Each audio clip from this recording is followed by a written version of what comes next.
if we think of energy availability as the money in a bank account, we don't ever want our balance to be zero. We want to have some buffer because sometimes you need just a little bit more in there. We don't want to overdraw and go into the red. Welcome back to Discovering Nutrition with Chronometer, the podcast where we explore the science of nutrition and how it fits into real life. I'll be honest, today's episode was kind of a selfish one for me. I've always wondered, how should you fuel when you're training regularly, but not really for anything in particular? You're not tapering for a race or peaking for an event. You're just active because it's part of who you are. So, I reached out to Claire Shorenstein, a registered dietitian and endurance sports nutrition expert, to help me unpack this topic. We dive into what the everyday athlete actually needs, how to know if you're eating enough to support your training and recovery, and what to look out for if you're unintentionally underfueling, even when you're trying to eat healthy. If you move your body most days, not because you have to, but because you want to, this one is for you. As always, this podcast is for general purposes only and does not constitute the practice of medicine, nursing, or other professional healthcare services, including getting medical advice. The use of information from this podcast is at the user's own risk and is not to be substituted for professional medical advice, diagnosis, or treatment. So ready for this one? Let's dive in. How about you start off by telling us a little bit about yourself and your background and what you like to do and how you got into becoming a registered dietitian.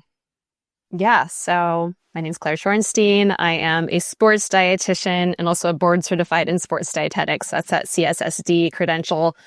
And yeah, I have been a very long time athlete myself. I started running in high school as a cross-country runner, but I was kind of like, I fell into it somewhat randomly. I was never really an athletic person growing up. I was very much a musician and very into my academics, and a friend kind of convinced me to join the cross-country team after I was going through a very bad breakup. I mean, you know, as bad as it can be when you're 15, right? But of course, it's like the end of the world because it was like my first love. And she thought that it would cheer me up to kind of run some laps around track, which now that I think about it, why would that cheer me up? Sure enough, it did, just joining the team and doing all that. So that's kind of what started my whole running journey. And then later, when I was in my 20s, I kind of fell back into running and really got into distance running. And that eventually, like, you know, doing the whole like half marathons and marathons and ultimately ultras, that really piqued my interest in nutrition because I was not one of these people who went to school for nutrition, like as an undergrad and became a dietitian right out off the bat, which you can do. I went back to school when I turned 30 and got a whole second bachelor's degree. So my first bachelor's degree was more in the arts, and you know, I studied humanities, art history, and I got my master's in music. And then so I went back to school almost 10 years later, got another bachelor's in basically in science. It wasn't actually a bachelor's, but essentially it was.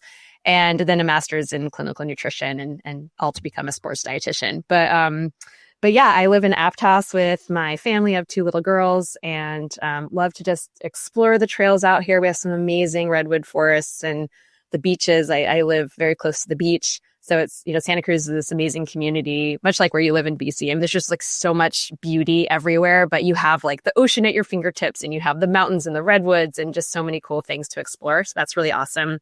And yeah, I work for myself. I have a virtual private practice called Eat for Endurance. So I've been working with clients for over 10 years now of, you know, athletes of all abilities. I work with teenagers and adults. And I work one-to-one with people. I have a really cool membership. So it's a great way to kind of access me for very low cost. I work with, you know, in a group.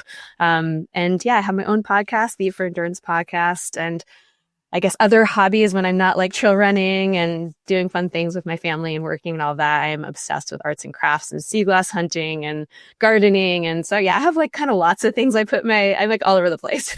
But yeah, that's a little bit about me. You have a very full life. It sounds like you have a very full life and a lot of energy. You can like, I try. Probably because you're well fed. Yes, I try.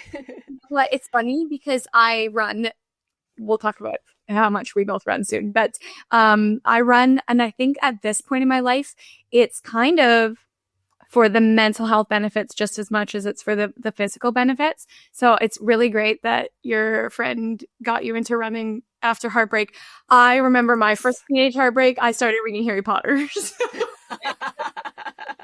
Well, it's really funny. It's like the first time I got into it was like, a breakup. And then the second time I really got into distance running, it was because of another breakup. Like I mean, I was in my, late 20s and was living in London at the time. And I'd moved to the UK to be with a guy after I went traveling all around the world and all this and that. And long story short, we broke up and I was just like, beside myself, and just poured myself into running and found a whole community. And it was, it became like another source, like an identity, essentially. Like, oh yes, now I'm the runner, But it really is so beneficial for health and for your mental well-being, as long as you are supporting yourself through nutrition adequately and, not overdoing it. Because I think we've all, well, not maybe all of us, but many people have been there where, okay, maybe you enter it for health, but then it becomes not so healthy because you are not supporting yourself adequately, feeding yourself, or maybe you're overtraining or whatever. So, we have to come at it with some balance and plenty of nutrition. This is a great segue. I said before we officially started recording that I feel like this is going to be a selfish podcast for me. Simply because I don't really train for events.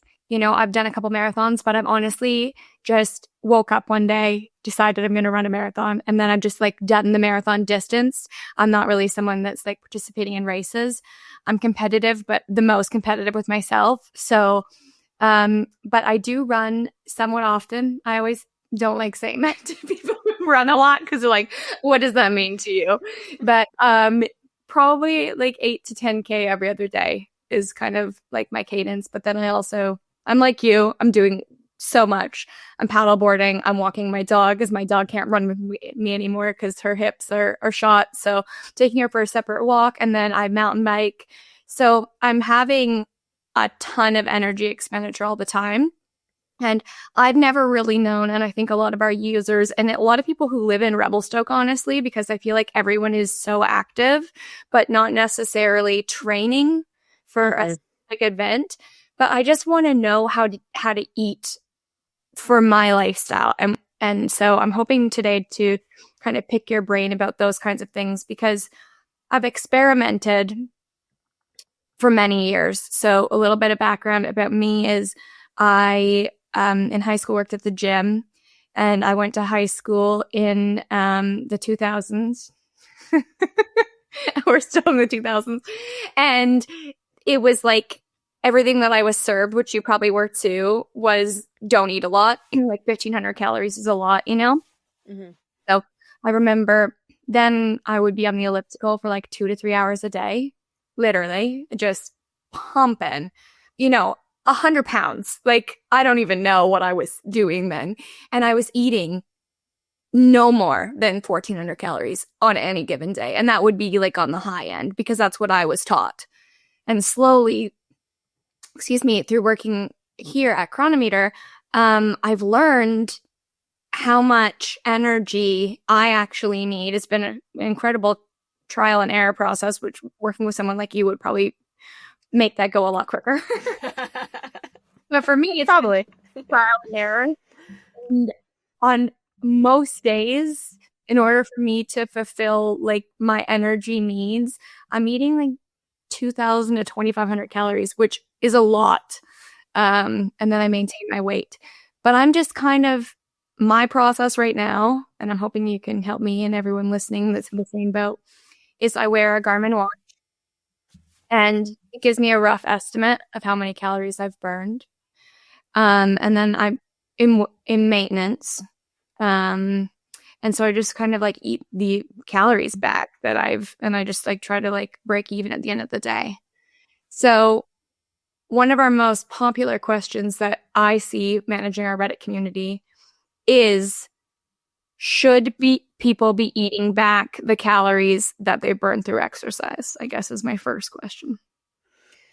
Yeah. And just to kind of first comment on some of the things like you were saying earlier about not necessarily training for an event. You do lots of different things. You're walking your dog and you're doing all this stuff. I work with a wide variety of people. So some people are training for an Ironman or an ultra or whatever. And then other people are, also recreational athletes, but they're they're moving in different ways. And it's really common for people to like when I say, hey, what does a typical week of training look like? And they'll maybe give me, okay, I do this on the Peloton and I run outside and I do this bike ride or I swim or whatever it is. But then they're not always telling me, oh, and I bike commute to work and I am skateboarding with my kids. Oh, once in a while I'll go surfing. I walk the dog every day. Like I really have to probe. I've learned very quickly as a practitioner that I can't just go based off of what they answer in that questionnaire. I have to really be like, I need all forms of movement in your day. Like maybe you have a really active job and you're really like on your feet all the time. I work with a lot of healthcare providers and they're running around, or maybe you're super sedentary during your job. So, we have to remember that your body doesn't know if you're training for an event or not. It doesn't know if maybe like you're a firefighter or you're doing something as for work where, again, you're really active. It doesn't know that you're training or not. It doesn't know whether you're feeding yourself or, restricting intentionally or not. It just knows what it's getting or not getting. It knows what it's burning or not burning. So we have to really think about all forms of movement and all the different ways in which we are expending energy. Like, are you doing like tons of yard work? And tons of house cleaning and doing other things where, maybe like you live in a building where you're climbing a million stairs every day. I don't know. So like you just have to consider all these forms of energy expenditure when thinking about what your needs might be. So that's number one. Number two, again, just along these I always like to set the stage with this kind of stuff. So these are kind of like the background things I want you guys to think about. So the other thing I'd say is that often we think in relative terms. So I might work with someone who maybe they're injured, maybe they're an injured runner, and suddenly they're not training for the marathon or whatever they were doing, and they're cross-training. And they're thinking to themselves, oh my gosh, well, I don't need to eat as much because I'm not running or training for a marathon. I'm just cross-training. But how much are you cross-training? Are you cross-training an equal number of hours? Are you like on the elliptical for hours? I know it's different from what you were saying, but like, again, like what are you doing? So you have to fuel what you are doing. Even if it's a little bit different, you have to think in those terms. Or I think, who was I talking? I had a client the other day and it was again, this like, oh yeah, I had a competitive collegiate rower I'm working with. And in her mind, she's like, she's not on her like super competitive schedule right now. It's like summer schedule. It's a little bit more relaxed, but what that actually means, she's still putting in 7 to 10 hours a week. That's not nothing. You know what I mean? So to her, that's like, oh, that's a light week. That's like barely anything. I'm like, dude, you're still like doing 7 to 10 hours of intentional exercise, not to mention all the other movement you get in there. So again, thinking in relative terms, you still need to fuel the work you're doing. And now to kind of get to your question of, okay, do we have to replace the energy, basically the calories we're burning? I personally, my approach when I'm working with people, we're not getting so granular that you're tracking every single calorie in, calorie out. Now, I know that I'm speaking to someone with a tracking app.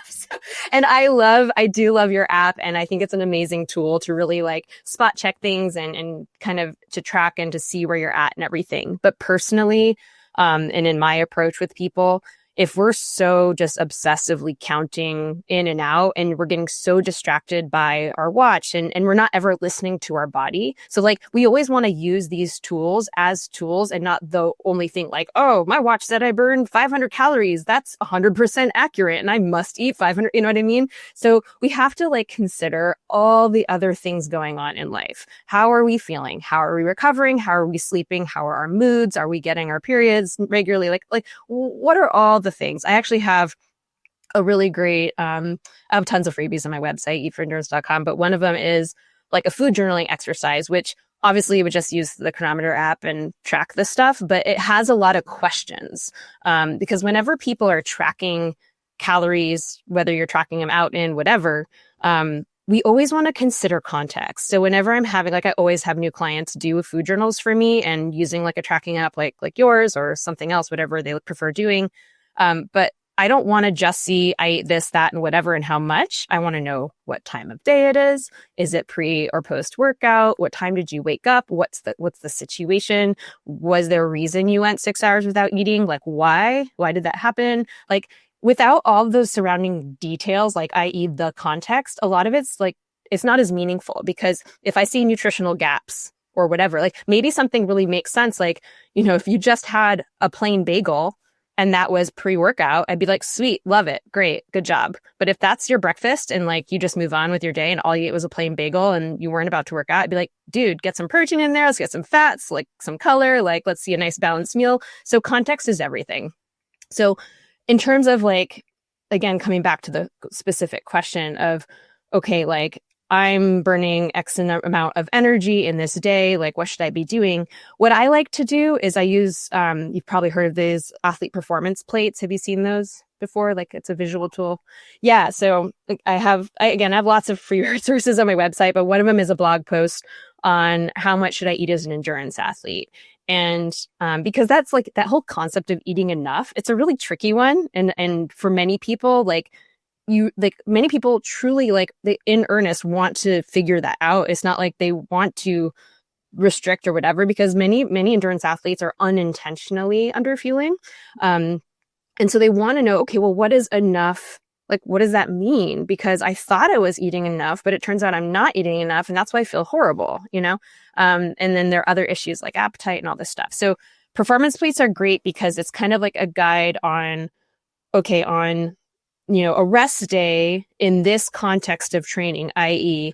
a rest day in an easier phase of training versus a rest day in maybe peak training, like those look different. Like, how do we adjust for a rest day or an easy training day, a moderate training day, a hard training day? And, you can just Google this stuff, but if you want to just have it all written up, my blog post has all the visuals and all the stuff. But the basically what it all comes down to is the more you work out, the more carbohydrate you need. And you can see on the performance plate how it shifts from like protein stays constant. The fruit and vegetable part of your plate, which starts at half for an easy day, it becomes smaller and the carbs go up to kind of count for that. So, our training doesn't remain static. That means our nutrition doesn't remain static either. The other part, I know you think you're asking a really simple, straightforward question, but it was actually a really complicated question because, it's getting into the whole, okay, well, should I try to be basically at energy balance, whatever that means? Like, again, that whole concept of calories in, calories out. And if your goal, again, is to like perform well and maintain health, you're not necessarily trying to lose weight. Like, yes, of course, we should be trying to support our bodies, nutritionally speaking, as well as we possibly can. And what that means is the more active you are, the more you need to eat, and especially carbs. So I don't really want people to be so granular with it, where they're like, I burned exactly this number of calories. I must eat this number of calories, because again, I think some of the burn might be a little bit off. And I think if we're just kind of focusing on more broadly speaking, okay, I exercised more today, I need to eat more, I need to include more carbohydrate. If this was a hard session or a longer session, I need to be fueling during that session, in addition to before and after. Like, what are some good principles that I can kind of learn to really figure that out? Again, I have blog posts on like all these things. I know you pointed out the blog post that your coworker found on me that I wrote, that there are lots of good things in there too. But I think learning some of that stuff is really important. And then lastly, I hate to kind of guide people towards like always trying to be like right, like, at that zero balance point where it's like, I am eating exactly the number of calories that I burned, because sometimes your body needs a little bit more. We like to create some buffer. I always like to point towards this podcast episode of mine that I did with a fantastic dietitian named Rebecca McConville. She does a lot of work on REDS, relative energy deficiency in sport. And I bring this up all the time because I just love the analogies she used. That she talks about energy availability, which is the amount of energy we have available for our body to use for normal body functions after the cost of exercise. And if we think of energy availability as, the money in a bank account, we don't ever want our balance to be zero. We want to have some buffer, because sometimes you need just a little bit more in there. We don't want to overdraw and go into the red. So I love that analogy she uses, and we talked about it more in depth when she has like all kinds of resources, but she came on my show and we talked about it. So that's kind of what I have to say about replacing that. So it really all comes down to what kind of goals you have. If you are trying to lose weight, obviously that's a little bit different. You're in a caloric deficit. But yeah, that was a long rambling answer, but I think it's important to kind of think of all the angles. No, I think that's great, because I worked with a coach for a little bit. and my calories were set at 1,700 calories. Just that's what they were set at, and I was not doing anything different on any given day. And I struggled. I really struggled. And so a lot of people, like, we won't give health advice actually at Chronometer. We're just like, we can give people app advice and that kind of thing. But I'm really active on our Reddit community. We have an amazing Reddit community. And I'll talk about my own experiences. And I would be like, fine, like day 1 through 4. And then I would just crash. And a crash for me would look like almost borderline like binging behavior. Like I would out of control and just so hungry. And it wasn't until, like I said, I did my own trial and error that I would like look back and I'm like, oh my goodness, I had a day where I'm taking like 32,000 steps, which is not nothing. I know what. Look back hikes. And of course, like I'm underfueling, like my caloric deficit. Well, the numbers are not exact and I fully appreciate that. I was like, I'm woefully underfeeding. And then that's kind of like the TSN turning point for me was I'm like, what I'm doing, which a lot of people, I'm sure, like you said, which I love that you touched on things like, do you commute to work? Do you like play with your kids? Like everything does add up. Those things add up probably more than people think they do. And it wasn't until I was like looking at everything that you listed holistically. And I'm like, I'm not just going for an hour run. I'm going for a fun 2-hour bike ride, pedaling. Yeah. You know? Totally. And some people are, I mean, like my life right now, quite honestly, unless like I used to live in New York City for a really long time. And so I was like all over the place walking a ton. I moved out to, residential area, working from home. Like I'll do my workout for the day, which isn't even every day, right now at least. And then I'll be seated like all freaking day long. And so I live a very sedentary life compared to what I used to. I have to like intentionally go out and walk. So I also have people like that. So you really have to take a look at all that stuff. And I totally was going to say something. I lost my train of thought. That's okay. It'll come back to me. Get straight back to the station. Let me know. One question I did have then is, do you think that people, this is just an opinion, I'm not going to hold you to this, but do you think people can have a weight loss goal and perform optimally? No, I think that it's really, I mean, you can have a weight loss goal, but I don't recommend trying to lose weight while training for an event or when you're like really, really, really heavily training. So I just think you have to be very careful about it. It's very easy to fall into that low energy availability space, which essentially just compromises all kinds of different parts of your body. So everything kind of just starts to dim and shut down a little bit. And you might notice, changes in energy levels. I mean, if you're trying to lose weight, you're probably going to be losing some, or at least a little bit more muscle mass than you'd like. I mean, you always lose a little muscle mass, but you're in terms of performance, like I have people coming to me who have performance goals and weight loss goals. And I like, you can't have both. You're just going to do a real crap job at both of those things if you're trying to do both at once. If you want to wait until the off season, when you're not training so heavily, then we can talk about that. But yeah, it's not really the best one, because think about it, if you're making all your fueling decisions from the lens of like, I want to lose weight, it's really hard to fuel optimally, and you're going to be a little less likely to reach for all the simple carbohydrates that your body really needs to perform well and to take on as, additional gels or sports drinks or whatever. Like you might fall into that trap of being like, oh, simple sugars, which is a whole other topic. But, it's just going to be a little bit harder to do really well in both things. And, you really want to be, in order to really hit performance goals, you really want to be fueling the best that you can. So yeah, that's my take. It's not something that I work on with my clients, at least during like a training cycle. Even if I get someone with any weight goals, like the way I start with people, it's always the same. I'm always kind of completely assessing their nutrition status. I'm looking for nutrition gaps when they do a food journal for me. Like we're looking at all the things and seeing what can we improve here, like across the board. And I look at people very holistically, because performance, and whether we're talking about athletic performance or like performance in the sense of like every day as a human being, how are you feeling? How are you performing as a human in your life? We're looking at all these things and we're just working on like identify the low hanging fruit. I'm like, okay, cool. Like you're doing this and that's an easy swap. Or, hey, we can add this to your breakfast and you'll feel a lot better. And, so we're kind of like looking at all those things. Again, even if your goal is weight loss, I'm looking at all that stuff. And then we kind of take a step back. Like once we've kind of done that work, then we're like, okay, cool. How are you feeling? What's going on? Let's kind of reassess things, what your goals are.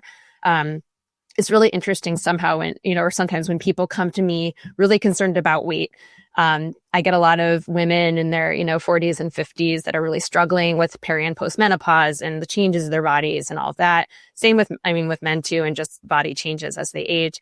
And, but they're really underfueling, and especially as active people. And so when we start to make changes just to their everyday and performance nutrition, and they're like feeling the benefits, and they're like, oh, wow, I don't feel exhausted all the time, or I can actually do my full workout and I'm recovering much better. I'm sleeping better. I'm not noticing mood swings. Like we see all these changes, like GI issues that's a big one, so we work on improving that. So oftentimes when they start working on that, they're like, oh, maybe not that like the weight thing goes away. Obviously, that's such a loaded topic, but it becomes a little bit less significant, or they realize it's so much more beneficial to try to fuel more than to just overly fixate on shrinking their bodies, So it's a much bigger discussion. We do like body image work, and maybe we are exploring some body comp weight loss stuff, but I always try to kind of really work on optimizing all these gaps in nutrition and other areas of their life to make them feel better before we're like really going down that road.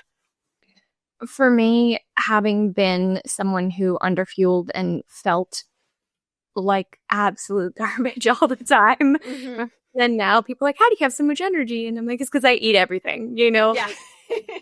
Really what it comes down to is I have energy because I'm finally giving my body what it needs.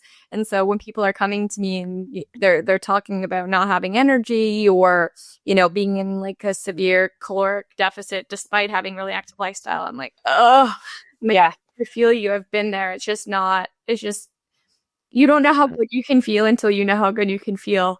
And I think that food is huge for that. So, I remember what I was going to say earlier when I forgot. You were mentioning 1,700 calories, and I was going to say that I always function in ranges with people. So obviously, as I said, like you really should not be eating exactly the same every single day, and even on a rest day. So people, like a very frequent question is like, I don't really need to eat that much on a rest day, right? Compared to like a training day. And it's like, well, it depends, because if it's a rest day following a really hard day, and then so you're recovering from what you just did, and you're most likely still in a deficit from that, because it can be really hard to catch up if you did a really long effort. And then what are you doing tomorrow?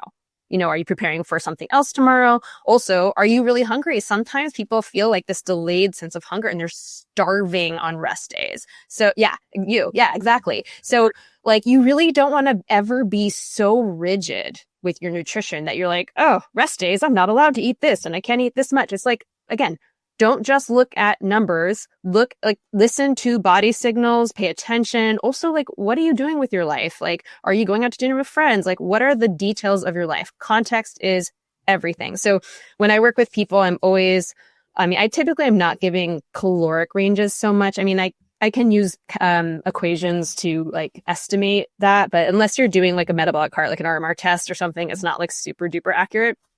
So sometimes I'm like guesstimating caloric ranges, but usually I'm giving like ranges of like, okay, these are your carb targets. Like this is where we should be hitting for protein, and we want to get some fat in and this and that. That's kind of what I want to mention there. That's really helpful too. I think I've learned that over time, but to have someone that knows as much as you do reinforce that is important to me, I think, because I'm like, maybe everything that I think I know is wrong.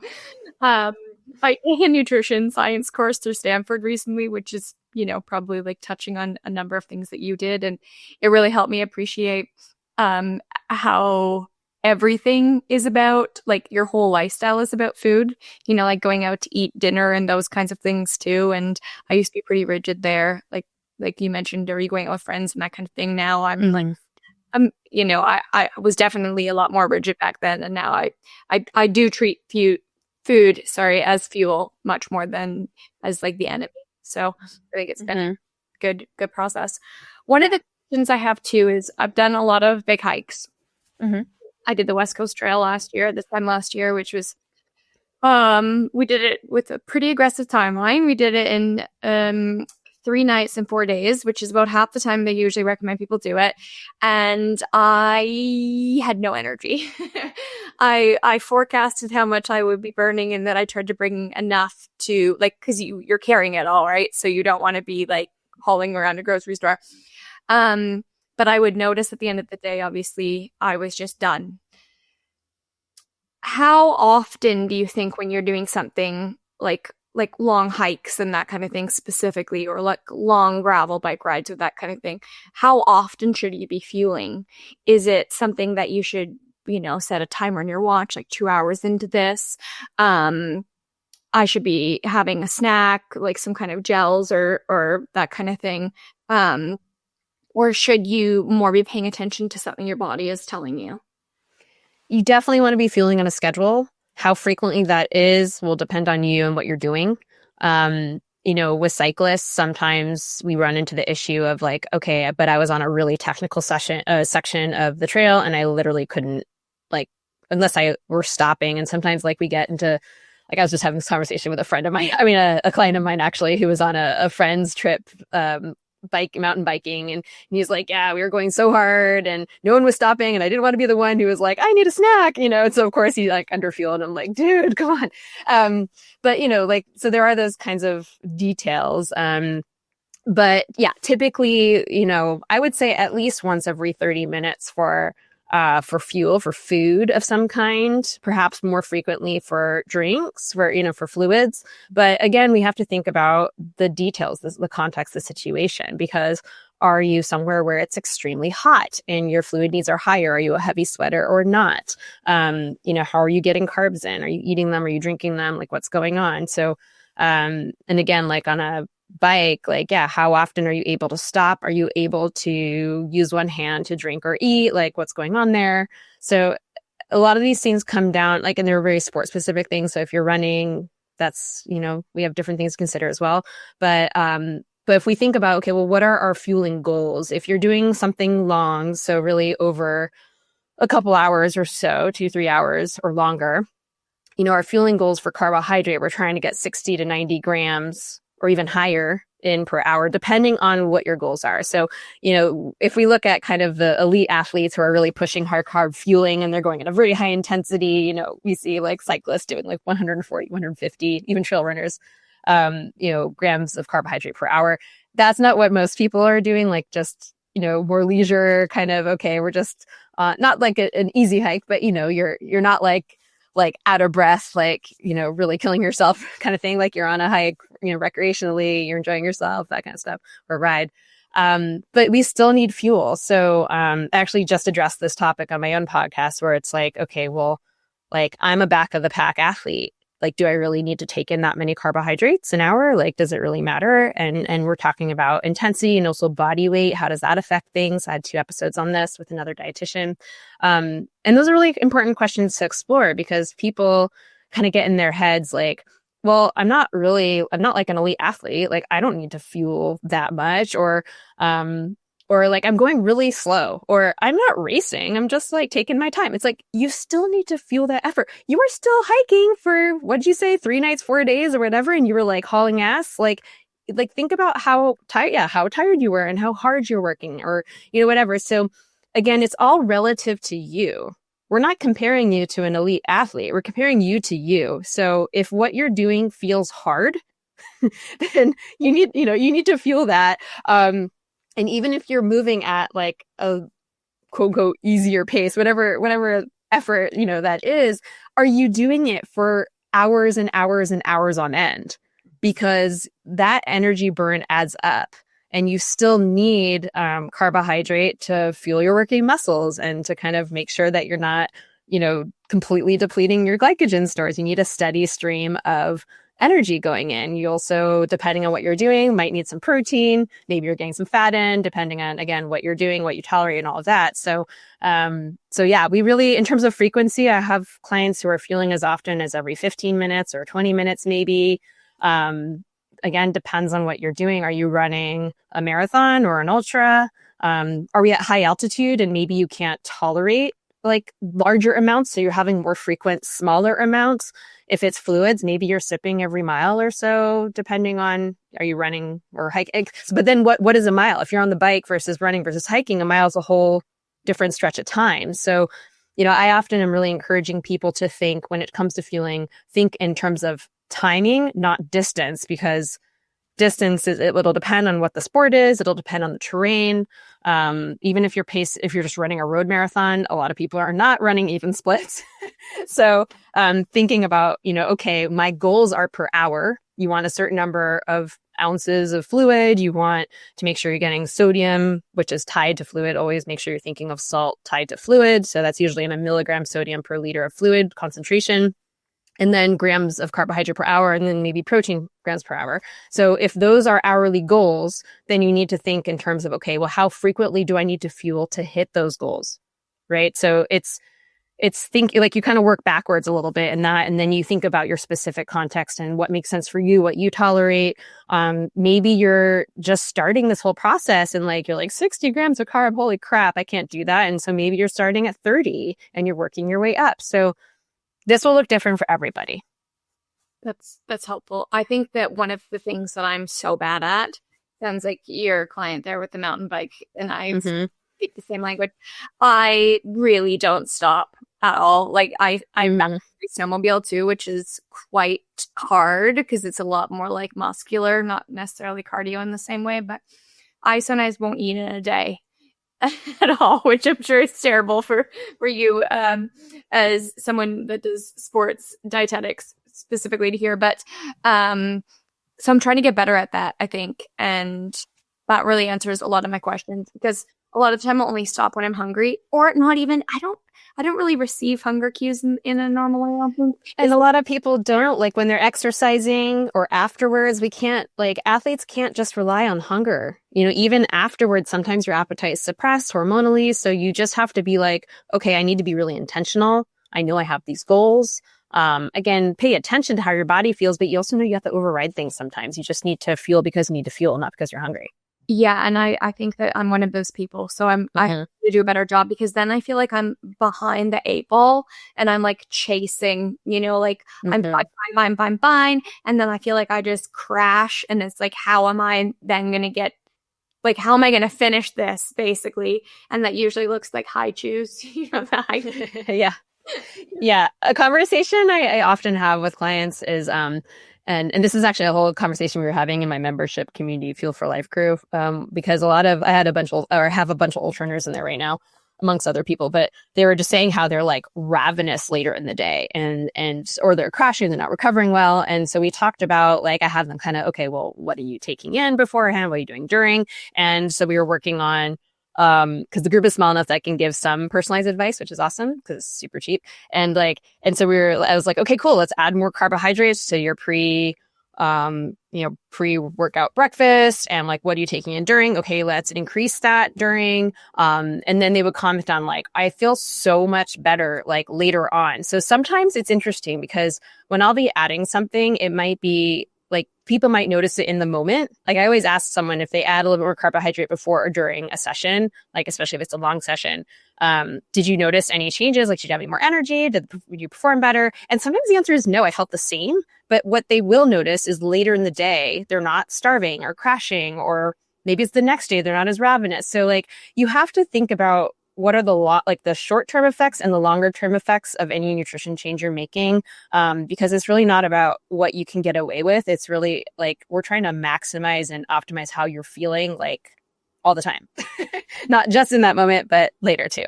Well, and I think that's important for people to start paying attention. And, obviously I work at Chronometer, but not everybody that works here tracks, but I've tracked every day for almost 7 years.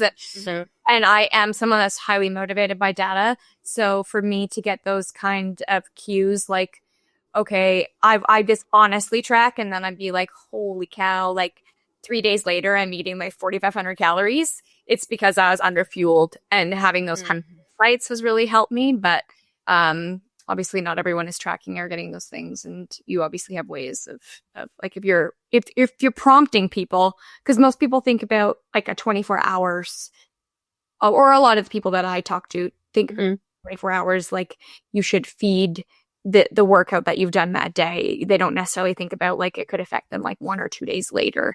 100%. What that could look like. So I think asking yourself those questions, I would encourage anyone that's listening that is fueling to pay attention to energy levels in the following days as well. One of the questions too I have for you, Claire, is about supplementation. Where do you land on this? Do you think that some supplements are beneficial? Do you prefer that your clients get most of their nutrients from whole foods? What's your take? Yeah, like many dietitians, I'm a food first, but not food always dietitian, meaning that supplements have a time and a place.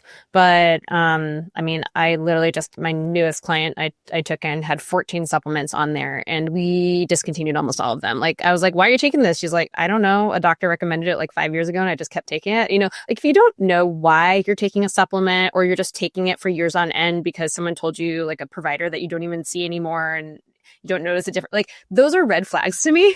So it's really about taking a supplement for a very specific purpose. And then when we talk about supplements, we also have to think about, well, what kinds of supplements? Because the umbrella of supplementation, that includes, of course, performance supplements, whether we're talking like caffeine or ketones or whatever it is, like those types of supplements. So performance enhancers, they're also called ergogenic aids.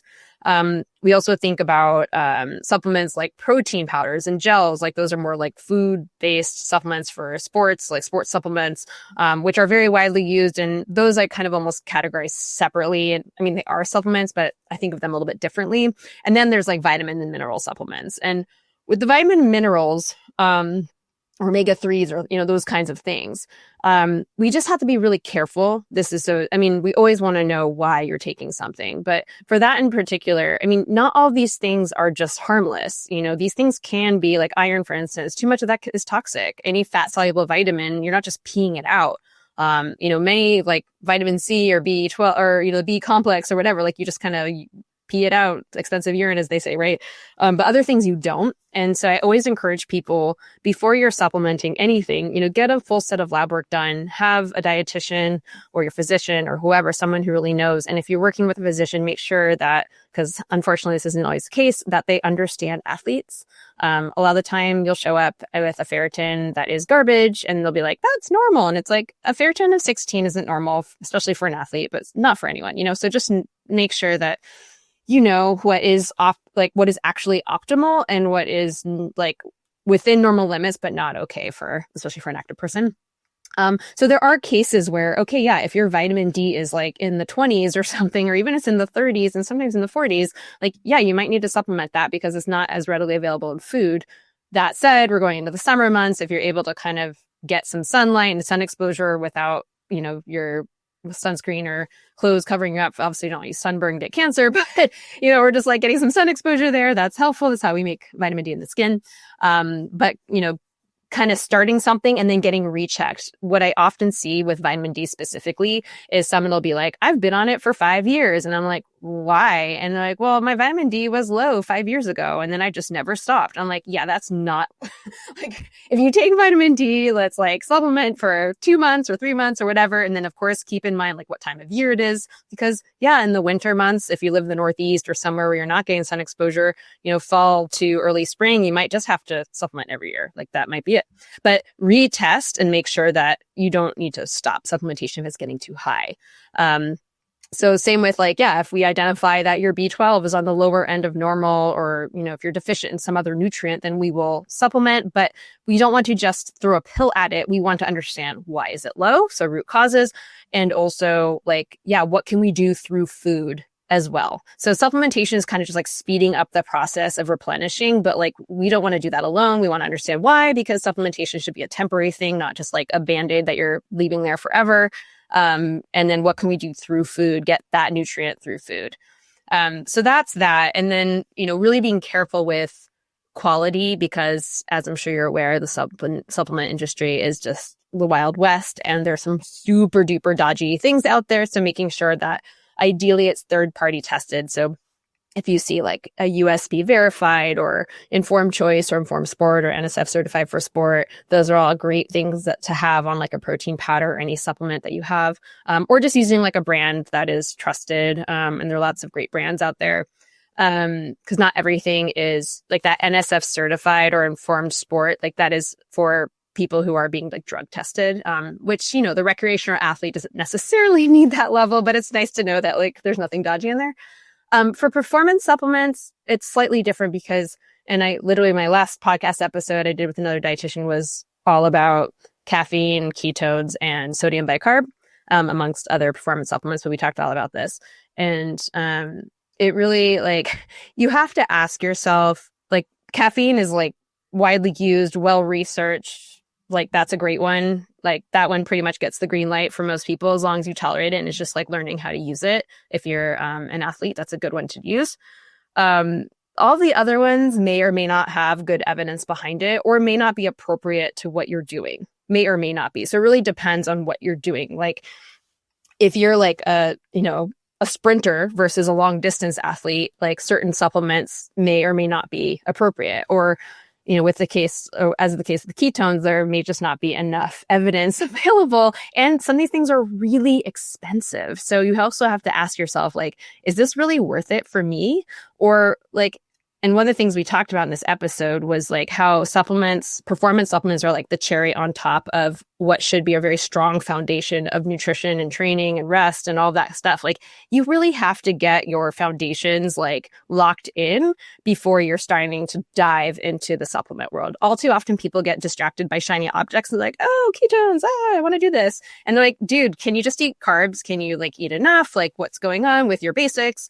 So like, we spend a lot of time working on basics, and a lot of times we don't even get to like supplements, or at least not beyond something like caffeine, because we're still trying to get the person to 60 grams of carb an hour, which we know 100% is going to be super helpful for performance. So we have to think about all these things when we're diving into the supplementation world.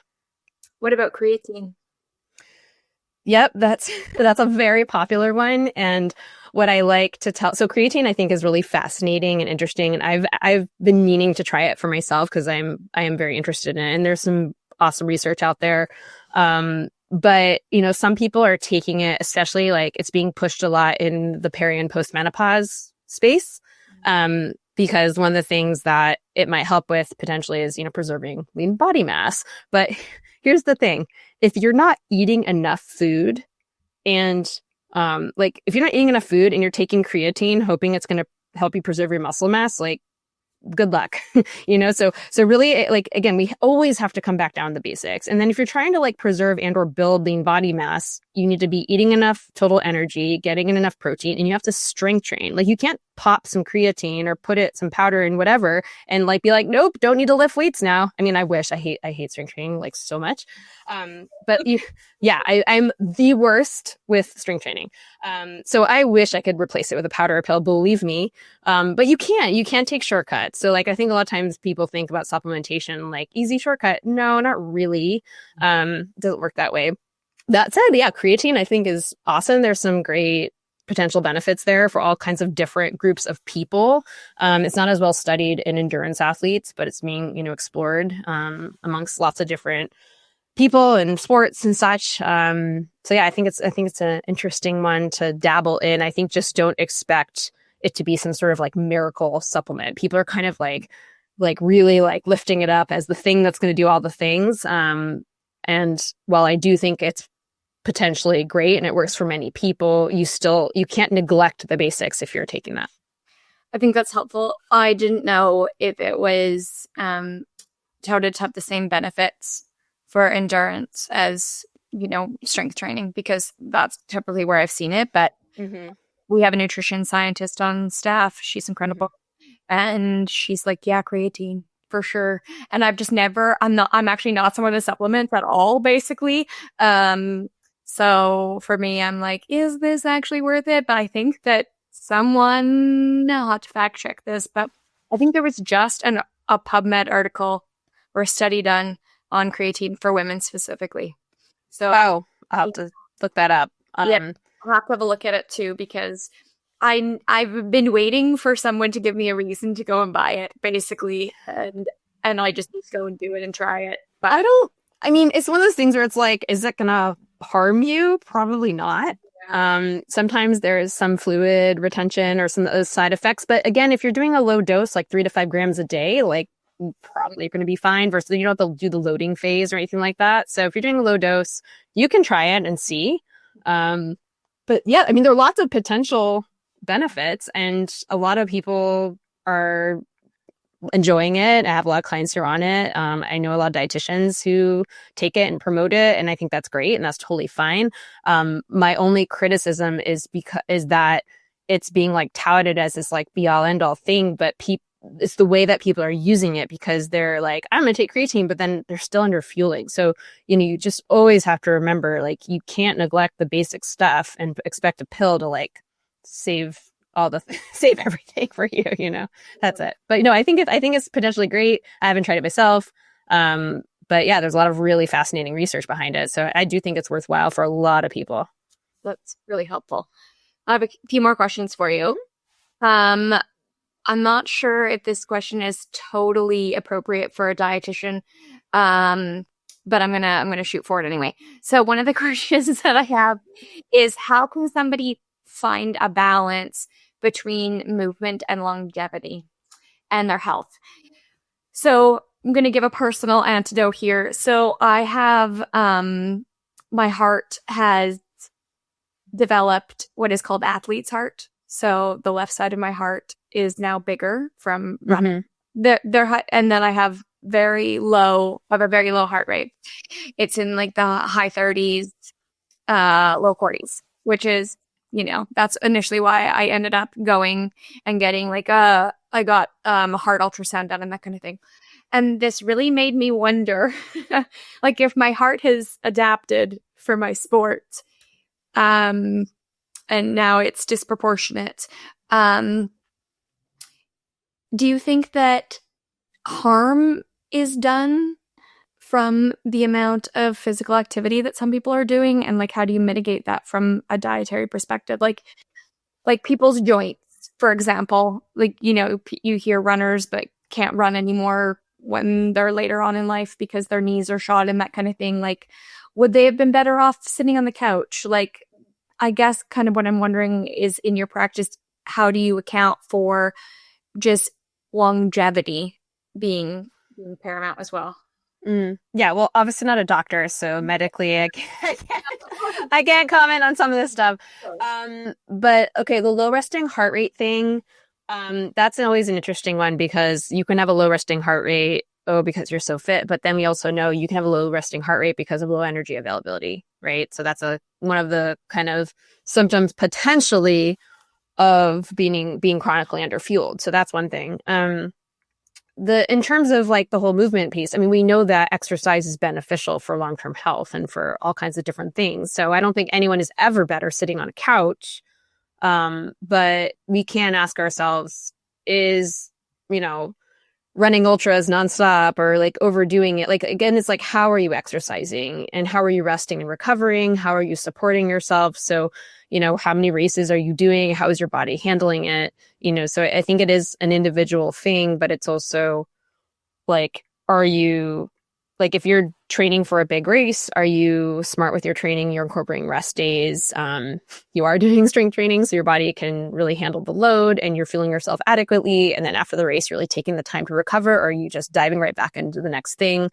I see a lot of people who are, maybe they're not even training for an event, but they're like doing nothing but HIIT classes, or they're just doing nothing but high intensity, hard stuff. Like, actually the same like mountain biking person who I mentioned, my client, he has very low testosterone, has been very much underfueled. And we're talking about, and he's just the type of person that is just hard every single day. Like, every workout has to be the hardest. He has to burn as many calories as possible, like that kind of thing. And then he's underfueling, and his body has, we see the results in his lab work and all kinds of other ways.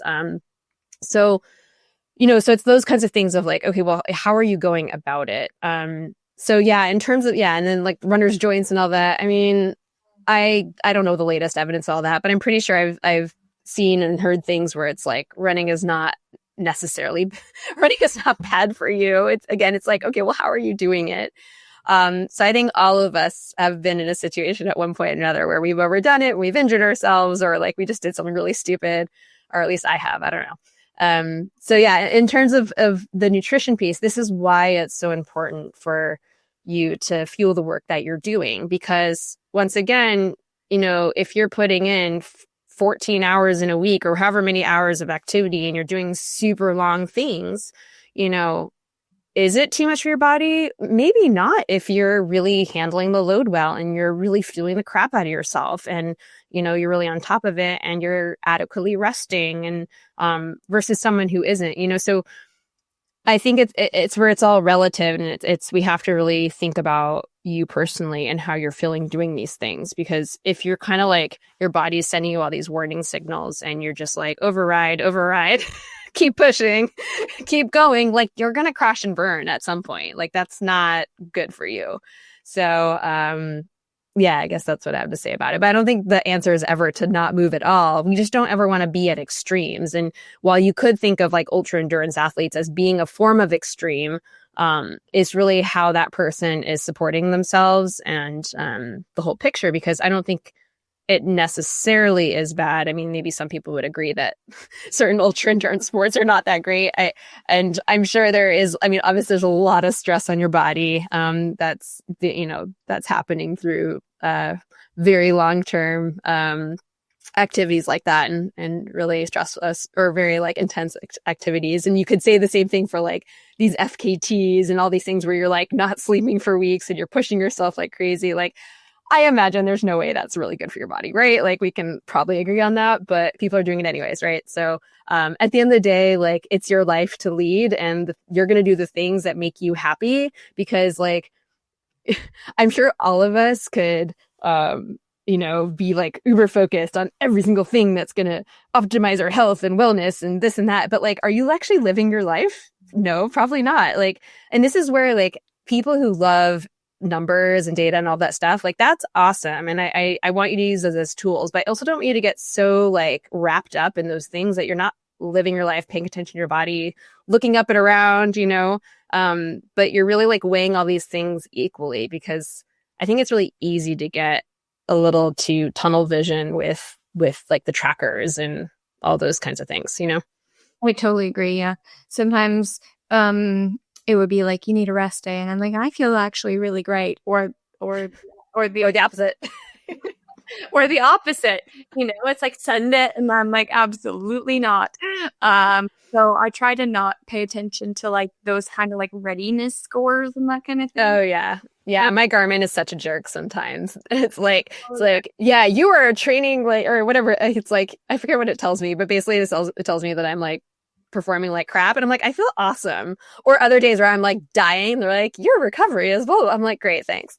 I find that with sleep because I wear a Garmin as well.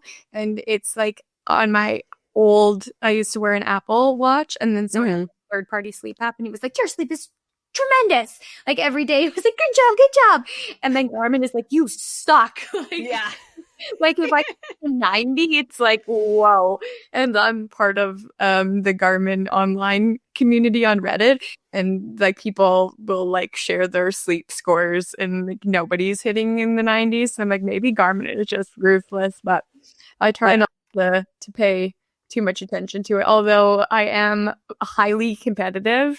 And I opted in by accident to like 90K step challenge group. Oh God. Wait, 90K a day? No. Oh, week. Oh, yeah. Okay. I was like, what? It started me off on 75 and then I graduated. I'm sure there's ones for 100,000 and more, and you compete against people you don't know. Like I'm like, this is terrible for me because Yeah. I mean, I remember having a Fitbit back when I was in New York City, and like, I think some of these things are good if you're just like, I haven't moved today, and this is like reminding me that I need to get off my butt and like go for a walk or do something, you know, because like there would be days in New York City, especially once I had kids, where I'm like, oh wow, I literally have gotten 500 steps today. Like, what the fuck? And like, and so I'd be like, okay, I'm gonna go for a little walk around the block. But I think where it gets to be a little too much is like I would have, and this is like, gosh, a million years ago, but like I would have days where I'd be like, oh my God, I didn't hit 10,000 steps, which like is such an arbitrary number, by the way. It is just a totally silly number. And you're like, must walk for 10 more minutes to hit my It's like, no, you don't. You do not need to do that. Like, go do something else. You know what I mean? So I think, again, it's all about the context and how you're using these things. If you're obsessively tracking and you get stressed out because you don't know how many calories is in something and you won't eat it because you don't know, like that's not a healthy relationship with your tracker. If you're doing it because you're like, I want to make sure I'm getting enough, or I'm tracking my carbs for my carb load, or I just want to spot check with, like, I do this with clients where I'm like, hey, just log a few days. Let's see where you're at. Cool. You know what I mean? But so I think you always have to look at how are you using these tools? Are they helpful? Are they harmful? Are you over reliant on them? Can you walk away and not be stressed out? Because I've had people who used to use like MyFitnessPal or whatever it was, I think before you guys were around, and they had been tracking every single day. And I was like, we need to get you off this app. Like, you need to stop tracking. And they were terrified. I mean, they were freaking out about it. And I'm like, this is why we have to get you off. Like, you're not doing well. You need to stop this.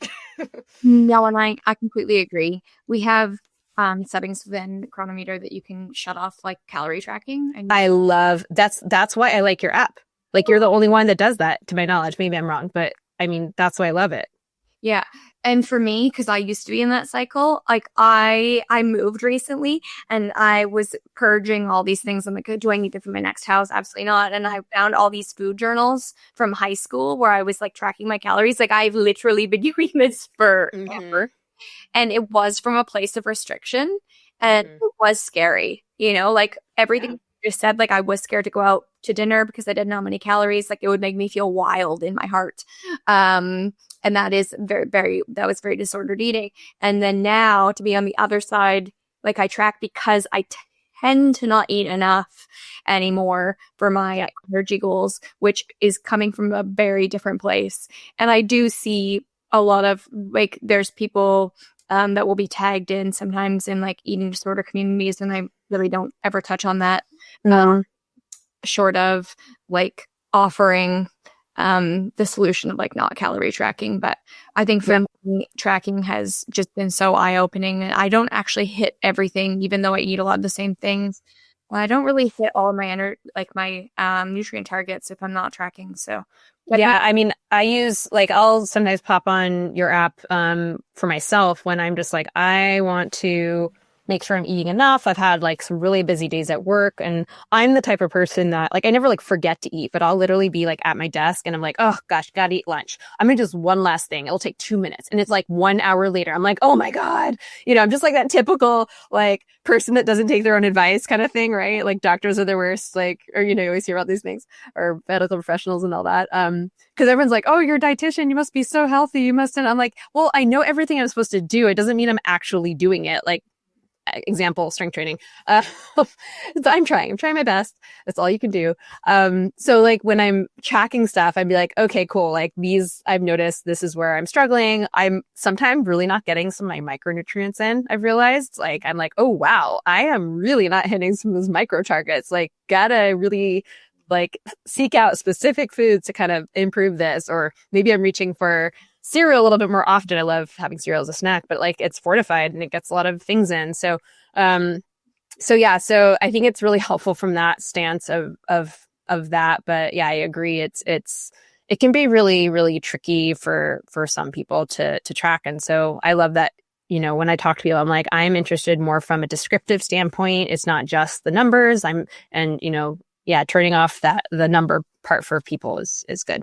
Yeah, I think it's a way for people to learn what they're consuming without focusing on calories, which is a tricky balance. But same thing, we actually did the Women's Health Score free for the month of May, and then we challenged women who are using the score to get over 90%. And then I'm like, how's my women's health nutrition score? And then I looked at it, I'm like, whoa, okay. And then I always try to do whatever I'm telling people to do. I always try to do it myself. So, and so I'm like, okay, I need to focus on like magnesium and making sure I'm getting enough protein, because I struggle there. Definitely don't struggle with enough carbs, but enough protein. And then so I like turned it around. I'm like, yeah, I'm so proud of myself. Anyway, I have one more question. This is one more that's for everybody. But if you could give one piece of advice that everyone that listened took today, what would your one piece of advice be from nutrition? Oh, just one. That's so hard. I know. Let's see.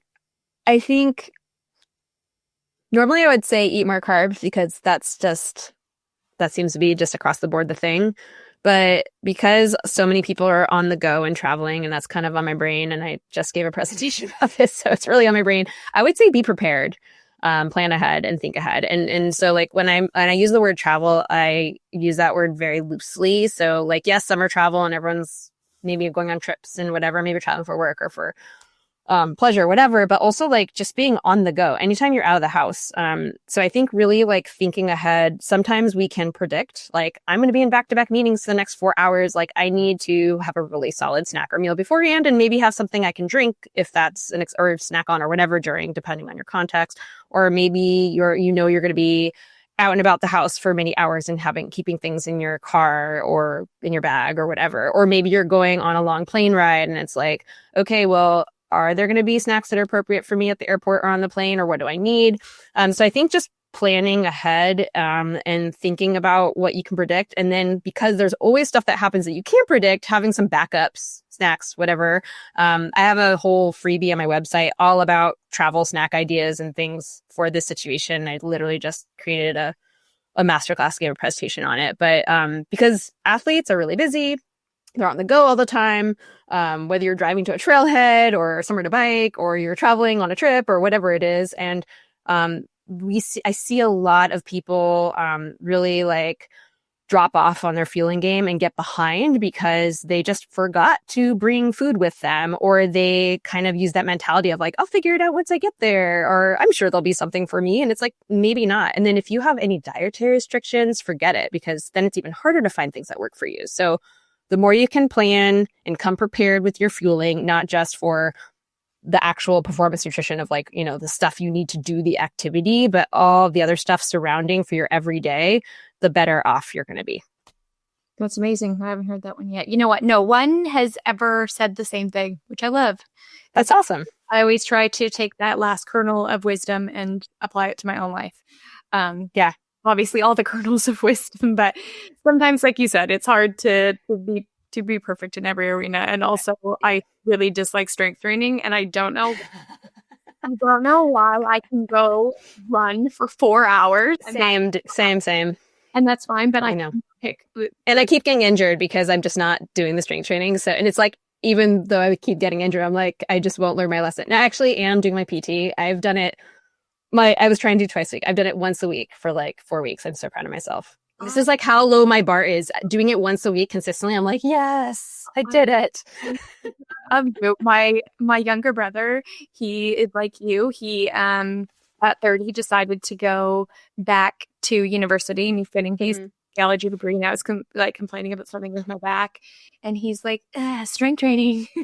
And I'm like, I know, but I just don't love it. Like, why can't I find something that I love that, like if I could just have all these different cardio things, like everything I love is legs, like biking and hiking and running, rollerblading. Like, why can't I find something that like strengthens my core? I mean, I do feel better when I'm stronger, obviously. I have to just think about it. Like, this is how I talk to people who like hate working on their nutrition. I'm like, do you love your sport? Yes. Well, then you need to work on this. This is what allows you to do your sport and feel good doing it and keep doing it for as long as you possibly can. So it's always think about like your why. With all this stuff that we do, right? We always have to consider our why. So for me, I'm thinking, okay, I want to be an old lady that is strong and not like bedridden. And I want to be with my kids and be as active as possible. And I want my bones breaking. And, I just think about my why. And also trying to make it as fun as possible. So whether I'm listening to music or a podcast, I think for me, it's making time for it, because like today is a perfect example. Like, I really should have strength trained today, but I went for a run in the redwoods, which is like 10 minutes away. And then I came back, and then I'm hungry and I want to eat, and I shower, and then I'm like, oh, I should strength train. I'm like, fuck, I have to do my work and I have to get ready for this podcast. And I was like, oh no, I'll strength train later. And then of course later never happened. So this is my struggle, so it's just making it a priority. It's hard, trying to prioritize lots of stuff. No, I agree. And I think that some people like don't because I love running. Like I genuinely love it. And I'm like, I try to think back because I've been running for so long. I'm like, did I ever have to make myself do this? Or did I just love it? You know? Yeah. Because maybe I could learn to love strength training. Maybe I just have to get over the barrier. I don't know. But Yeah. You've been such a pleasure to have on here. Your energy is absolutely contagious. And I think that a lot of people will learn from this podcast, but could also learn potentially from working with you or joining some of your classes. So I'm going to drop everything in the show notes. Can you tell people where to find you, Claire?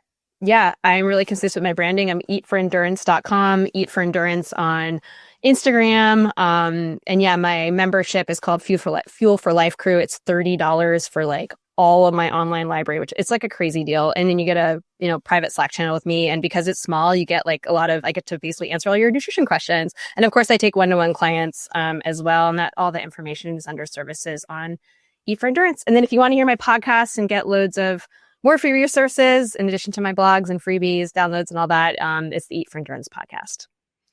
Wow. You are a busy woman. Busy, plus a 5 and an 8-year-old. So it's a lot going on. I have a almost 13-year-old dog. Oh my goodness. Wow. That's a whole other phase of life. I know. I just got the nod for summer camp. For the end of, they graduate from elementary school. Mm-hmm. So there was got to be like a parent chaperone in their cabin, and I got the nod for it, which was very fulfilling because, I'm at the am I cool, am I not cool parent. Oh, yeah. See, I'm still in the like, mommy, we want you everywhere we are phase. So I know that's going to end soon. Really that. Having just my one baby, I think that we're pretty close, but I was really stoked to have that. And I'm like, I'm in. And then they like let me like hang out in their dance party and stuff. My grandma has been so much fun. It's been so much fun. But my daughter's just coming around to like activity and that kind of thing. Like really is getting into it, which is I've always kind of been that way, but I was like not pushing too hard, and it's been really fun to like go hiking and doing stuff with her. So it's been love it. I'm totally there on the girl mom front with you, just a little further ahead, but yeah, it's gonna get even more fun. Anyway, it's been so great to have you, Claire, and I really appreciate you taking the time to share all of your knowledge with our community. Thanks for having me. It was awesome. Have a great day. You too. Bye. And that's a wrap on this episode of Discovering Nutrition with Chronometer. A huge thanks to Claire for sharing her insights on fueling the everyday athlete. Because, let's face it, training without a finish line still demands intention and strategy if you're going to bring your A game every day. If you enjoyed this conversation, be sure to subscribe, leave a review, and share with a friend who's always chasing their next personal best, even if it's just beating their run time on Strava yesterday.